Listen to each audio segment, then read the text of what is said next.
தானமும் அதன் பலன்களும்.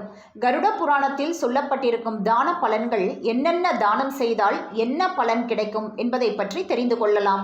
அன்னதானம் செய்வதால் விரும்பிய உலகத்தில் இருப்பர். கோதானம் செய்வதால் கோலோகத்தில் வாழ்வர்.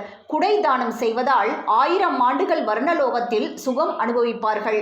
தாமிரம், நெய், கட்டில், மெத்தை, ஜமக்காலம், பாய், தலையணை இவைகளில் ஏதேனும் ஒன்றை தானமாக செய்தால் சந்திரலோகத்து சுகங்களை அனுபவிப்பார்கள்.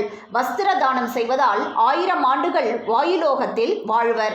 ஆலயத்துக்கு யானம் தானம் செய்தால் இந்திரனுக்கு சமமான ஆசனத்தில் அமர்ந்திருப்பர். தானியங்கள், நவரத்னங்கள் தானம் செய்வதால் மறுஜென்மத்தில் அறிவாளியாகவும் தீர்க்க ஆயுள் கொண்டவராகவும் வாழ்வர். தானங்களும் அதன் பலன்களும் பற்றி தெரிந்து கொண்டு நமக்கு தேவையான பலனை தரக்கூடிய தானத்தை செய்து பலன் பெறலாம். இந்த பதிவு உங்களுக்கு பிடிச்சிருந்ததுன்னா லைக் பண்ணுங்க, ஷேர் பண்ணுங்க, சப்ஸ்கிரைப் பண்ணுங்க. நன்றி.